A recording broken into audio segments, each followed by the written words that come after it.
Hello friends, welcome back to my channel. ಇವತ್ತು ನಾನು mix vegetable ಕರಿ ಮಾಡೋದನ್ನ ಹೇಳ್ಕೊಡ್ತಾ ಇದ್ದೀನಿ. ಈಗ ಹಸಿ ಕಾಳುಗಳು ಸಿಗುವಂಥ ಸೀಸನ್ ಅಲ್ವಾ, ಸೊ ನಾನಿಲ್ಲಿ ಇವತ್ತು ಹಸಿ ಬಟಾಣಿನ ಯೂಸ್ ಮಾಡ್ಕೊಂಡಿದ್ದೀನಿ. ಹಸಿ ಬಟಾಣಿ ಮತ್ತು ಎಲ್ಲ ಥರ ತರಕಾರಿನ ಉಪಯೋಗಿಸ್ಕೊಂಡು ನಾನಿಲ್ಲಿ ಇವತ್ತು ತರಕಾರಿ ಗೊಜ್ಜು ಅಥವಾ ಪಲ್ಯ ಏನು ಬೇಕಾದರೂ ಅನ್ಬೋದು. ಬನ್ನಿ ಈಗ ರೆಸಿಪಿ ಸ್ಟಾರ್ಟ್ ಮಾಡೋಣ. ಇಲ್ಲಿ ನಾನು 2 ಕ್ಯಾರೆಟ್ನ ತೊಗೊಂಡಿದ್ದೀನಿ ಮೀಡಿಯಮ್ ಸೈಜಿಂದು, ಮತ್ತು ಒಂದು ಕ್ಯಾಪ್ಸಿಕಮ್ಮು, ಮತ್ತು ಇಲ್ಲಿ ಮಶ್ರೂಮ್ ಕೂಡ ತೊಗೊಂಡಿದ್ದೀನಿ ನಾನು. ಇದು ಆಪ್ಷನಲ್ಲು, ಇದ್ದರೆ ಹಾಕ್ಕೊಳ್ಳಿ, ಇಲ್ಲ ಅಂದರೆ ಬೇಡ.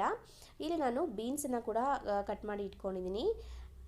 ಮತ್ತು ಇಲ್ಲಿ ನಾನು ಇವಾಗ ಆಲೂಗೆಡ್ಡೆನ ಕೂಡ ಕಟ್ ಮಾಡಿ ಇಟ್ಕೊಂಡಿದ್ದೀನಿ. ಮತ್ತು ಇಲ್ಲಿ ನಾನು ಹೇಳಿದ್ನಲ್ವ ಹಸಿ ಕಾಳು ಅಂತ, ಸೊ ನಾನಿಲ್ಲಿ ಇವತ್ತು ಯೂಸ್ ಮಾಡ್ತಾ ಇರೋದು ಹಸಿ ಬಟಾಣಿನ ಯೂಸ್ ಮಾಡ್ಕೊಂಡಿದ್ದೀನಿ.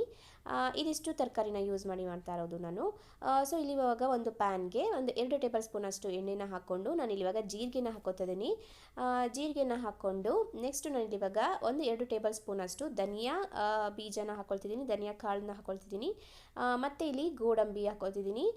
ಗೋಡಂಬಿ ಇಲ್ಲಿ ಆಪ್ಷನಲ್ಲು, ನೀವು ಬೇಕಿದ್ರೆ ಹಾಕ್ಕೊಳ್ಳಿ, ಇಲ್ಲಾಂದರೆ ಸ್ಕಿಪ್ ಕೂಡ ಮಾಡ್ಬೋದು. ಹಾಕ್ಕೊಂಡ್ರೆ ಗ್ರೇವಿ ಟೇಸ್ಟ್ ಆಗೂ ಇರುತ್ತೆ ಮತ್ತು ಸ್ವಲ್ಪ ಗಟ್ಟಿಯಾಗೂ ಬರುತ್ತೆ ಅಂತ ಹಾಕ್ಕೊಳ್ಳೋದು ಅಷ್ಟೇ. ಇವಾಗ ಇದಿಷ್ಟು ಫ್ರೈ ಮಾಡಿಕೊಂಡು ನಾನಿಲ್ಲಿ ಇವಾಗ 2 ಟೇಬಲ್ ಸ್ಪೂನ್ ಅಷ್ಟು ನಾನಿಲ್ಲಿ ಸೋಂಪುನ ತೊಗೊಂಡಿದ್ದೀನಿ, ಅದು ಕೂಡ ಹಾಕ್ಕೊಳ್ತಿದ್ದೀನಿ. ಇದು ಫ್ಲೇವರ್ ಕೂಡ ತುಂಬ ಚೆನ್ನಾಗಿರುತ್ತೆ ಮತ್ತು ಟೇಸ್ಟ್ ಕೂಡ ಗ್ರೇವಿಲಿ ತುಂಬ ಚೆನ್ನಾಗಿರುತ್ತೆ. ಈ ಥರ ಹಾಕ್ಕೊಂಡು ಚೆನ್ನಾಗಿ ಫ್ರೈ ಮಾಡಿಕೊಂಡು ನಾನಿಲ್ಲಿ ಇವಾಗ 4 ಗಾರ್ಲಿಕ್ನ, ಅಂದರೆ 4 ಎಸಳು ಗಾರ್ಲಿಕ್ನ ಹಾಕ್ಕೊಂಡಿದ್ದೀನಿ. ಹಾಕ್ಕೊಂಡು ಫ್ರೈ ಮಾಡ್ಕೊಳ್ಳಿ. ಇದಿಷ್ಟು ಚೆನ್ನಾಗಿ ಫ್ರೈ ಮಾಡಿಕೊಂಡು ನಾನಿಲ್ಲಿ ಇವಾಗ 2 ಮೀಡಿಯಮ್ ಸೈಜಿಂದು ಆನಿಯನ್ನ ತೊಗೊಂಡಿದ್ದೀನಿ. ಈರುಳ್ಳಿನ 2 ಮೀಡಿಯಮ್ ಸೈಜಿಂದು 2 ತೊಗೊಂಡಿದ್ದೀನಿ. ಇದನ್ನು ಕೂಡ ರಫಾಗಿ ಕಟ್ ಮಾಡಿ ಹಾಕ್ಕೊಳ್ಳಿ. ಇದಿಷ್ಟು ನಾವು ಗ್ರೈಂಡ್ ಮಾಡೋದಕ್ಕೆ ನಾವಿಲ್ಲಿ ಫ್ರೈ ಮಾಡ್ಕೊಳ್ತಾ ಇರೋದು, ಸೊ ರಫಾಗಿ ಕಟ್ ಮಾಡಿ ಹಾಕ್ಕೊಳ್ಳಿ, ಪರವಾಗಿಲ್ಲ. ಇದಿಷ್ಟು ಇವಾಗ ಚೆನ್ನಾಗಿ ಫ್ರೈ ಮಾಡ್ಕೊಳ್ಳೋಣ. ಆನಿಯನ್ನು ತುಂಬಾ ಸಾಫ್ಟ್ ಆಗಬೇಕು ಆ್ಯಂಡ್ ಟ್ರಾನ್ಸ್ಪರೆಂಟ್ ಆಗಬೇಕು, ಅಲ್ಲಿವರೆಗೂ ಕೂಡ ಫ್ರೈ ಮಾಡ್ಕೋಬೇಕು. ಇಲ್ಲಿ ಇವಾಗ ನಾನು 1 ಟೊಮೆಟೊನ ಯೂಸ್ ಮಾಡಿದ್ದೀನಿ. ನಾನಿಲ್ಲಿ ಸ್ವೀಟ್ ಟೊಮೆಟೊನ ಯೂಸ್ ಮಾಡಿದ್ದೀನಿ. ನೀವು ಬೇಕಿದ್ರೆ ಹುಳಿ ಟೊಮೆಟೊ ಕೂಡ ಹಾಕೋಬೋದು. ಇದನ್ನು ಕೂಡ ಚೆನ್ನಾಗಿ ಇವಾಗ ಫ್ರೈ ಮಾಡ್ಕೊಳ್ಳಿ. ಇಲ್ಲಿ ಫ್ಲೇವರ್ ತುಂಬಾ ಚೆನ್ನಾಗಿ ಬರುತ್ತೆ ಅನ್ನೋದಕ್ಕೋಸ್ಕರ ನಾನು ಒಂದು ಚಕ್ರ ಮೊಗ್ಗು ಅಂತಾರೆ, ಅಂದರೆ ಸ್ಟಾರ್ ಹೂವು ಅಂತ ಹೇಳ್ತಾರಲ್ವ, ಅದನ್ನು ಕೂಡ ನಾನು ಲಾಸ್ಟಲ್ಲಿ ಹಾಕ್ಕೊಂಡಿದ್ದೀನಿ. ಹಾಕ್ಕೊಂಡು ಅದನ್ನು ಕೂಡ ಫ್ರೈ ಮಾಡ್ಕೊಂಡು ಇದಿಷ್ಟನ್ನು ನಾನು ಒಂದು ಜಾರ್ಗೆ ಹಾಕ್ಕೊಂಡು ಈ ಥರ ನೋಡಿ ನೈಸಾಗಿ ಪೇಸ್ಟ್ ಮಾಡ್ಕೊಳ್ಳಿ. ನೀರನ್ನು ಕಮ್ಮಿ ಹಾಕ್ಕೊಂಡು ನೈಸಾಗಿ ಇರಬೇಕದು ಪೇಸ್ಟ್, ಸೊ ರುಬ್ಕೊಂಡು ಬನ್ನಿ. ಇವಾಗ ನೆಕ್ಸ್ಟ್ ನಾನು ಇವಾಗ ಒಂದು ಕುಕ್ಕರ್ಗೆ 2 ಟೇಬಲ್ ಸ್ಪೂನ್ ಅಷ್ಟು ಎಣ್ಣೆನ ಹಾಕ್ಕೊಂಡಿದ್ದೀನಿ. ಅದಕ್ಕೆ ನಾನಿಲ್ಲಿ ಕಸೂರಿ ಮೇಥಿನ ಹಾಕ್ಕೊಳ್ತಿದ್ದೀನಿ. ಇವಾಗ ನಾನಿಲ್ಲಿ ಹಸಿ ಬಟಾಣಿನ ನಾನು ತೋರಿಸಿದ್ನಲ್ವ, ಹಸಿ ಬಟಾಣಿನ ಇವಾಗ ನಾನು ಹಾಕ್ಕೊಳ್ತಿದ್ದೀನಿ. ಹಾಕ್ಕೊಂಡು ಇದನ್ನು ಕೂಡ ಎಣ್ಣೆಯಲ್ಲಿ ಚೆನ್ನಾಗಿ ಫ್ರೈ ಮಾಡ್ಕೊಳ್ಳಿ. ಈಗ ಎಲ್ಲ ತರಕಾರಿಗಳನ್ನು ನಾವು ಒಂದೊಂದಾಗೆ ಆ್ಯಡ್ ಮಾಡ್ಕೊಳ್ತಾ ಈ ಎಣ್ಣೆಯಲ್ಲಿ ಚೆನ್ನಾಗಿ ಫ್ರೈ ಮಾಡ್ಕೋಬೇಕು. ಇವಾಗ ನಾನು ಬೀನ್ಸ್ನ ಹಾಕ್ಕೊಂಡಿದ್ದೀನಿ. ಇವಾಗ ಕ್ಯಾರೆಟನ್ನ ಹಾಕ್ಕೊಳ್ತಿದ್ದೀನಿ. ಇದನ್ನು ಕೂಡ ಚೆನ್ನಾಗಿ ಈಗ ಫ್ರೈ ಮಾಡ್ಕೊಳ್ಳಿ. ಈಗ ನೆಕ್ಸ್ಟ್ ನಾನು ಆಲೂಗೆಡ್ಡೆ ತೊಗೊಂಡಿದ್ನಲ್ಲ, ಆಲೂಗೆಡ್ಡೆ ಕೂಡ ಹಾಕ್ಕೊಳ್ತಿದ್ದೀನಿ. ಇದನ್ನು ಕೂಡ ಚೆನ್ನಾಗಿ ಫ್ರೈ ಮಾಡ್ಕೊಳ್ಳಿ. ತರಕಾರಿ ಎಲ್ಲ ಕ್ರಂಚಿ ಆಗಬೇಕು, ಅಂದರೆ ಅದು ಮೆತ್ತೆ ಆಗಬೇಕು. ಮೆತ್ತೆ ಆಗೋ ಥರ ಸ್ವಲ್ಪ ಚೆನ್ನಾಗಿ ಫ್ರೈ ಮಾಡ್ಕೊಳ್ಳಿ. ನೋಡಿ ಇವಾಗ ತರಕಾರಿ ಎಲ್ಲ ಒಂದು ಸ್ವಲ್ಪ ಬೆಂದಿದೆ ಅನ್ನೋ ಥರ ಅನಿಸ್ತಾ ಇರುತ್ತೆ, ಅಲ್ಲಿವರೆಗೂ ಚೆನ್ನಾಗಿ ಫ್ರೈ ಮಾಡ್ಕೊಳ್ಳಿ.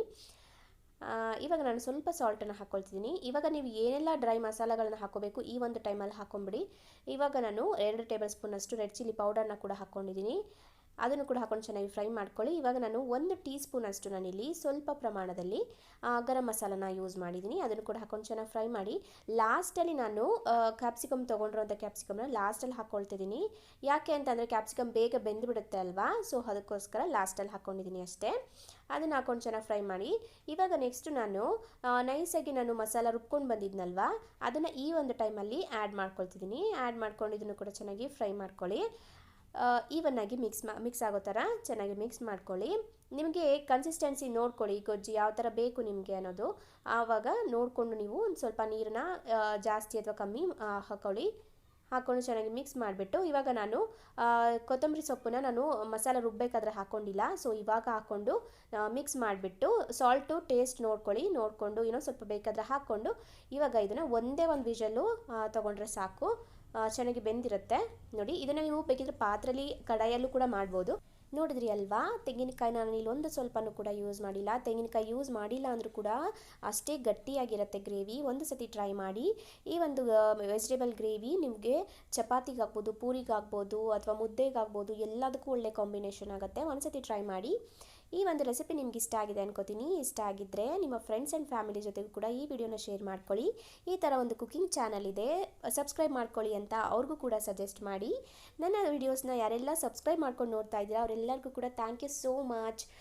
ಇದೇ ಥರ ಒಳ್ಳೊಳ್ಳೆ ರೆಸಿಪೀಸ್ನ ಶೇರ್ ಮಾಡ್ತಾ ಇರ್ತೀನಿ. ನನ್ನ ವಿಡಿಯೋಸ್ನ ಇದೇ ಥರ ನೋಡಿ ನನಗೆ ಸಪೋರ್ಟ್ ಮಾಡಿ. Thank you all.